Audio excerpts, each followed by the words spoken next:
ភ្នែកយើងមើលឃើញមិនមែនតែសម្ដី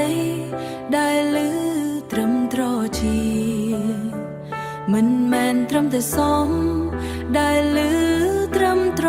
ជាតិតែវាជាពន្លឺក្នុងជម្រៅចិត្តដែលអិនឃ្លាជាការផ្សារភ្ជាប់នៃវិញ្ញាណពីរដែលស្គាល់គ្នា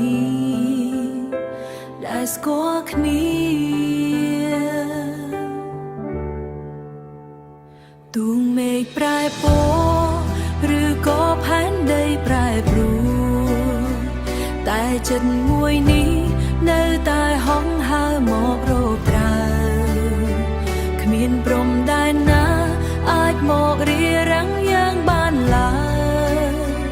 ព្រំស្នេហ៍យើងហើយជាស្នេហ៍ពិតនៃវិញ្ញាណ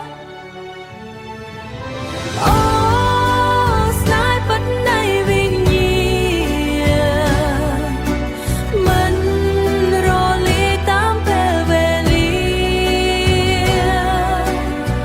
ទោះបីជាតិណាក៏នៅតែស្វែងរកគ្នាឃើញជាចំណងមន្តស្នេហ៍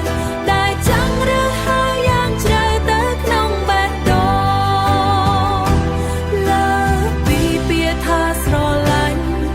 គឺការរួមរស់ជាវិញ្ញាណតែមួយ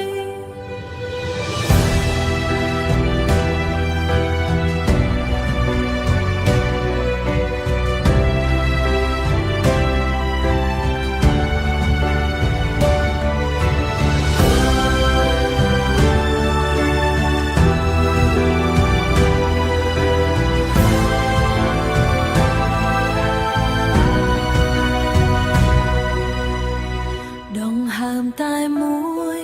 ចង់វាំងបេះដូងស្របគ្នាស្នេហ៍ពិតនៃវិញ្ញា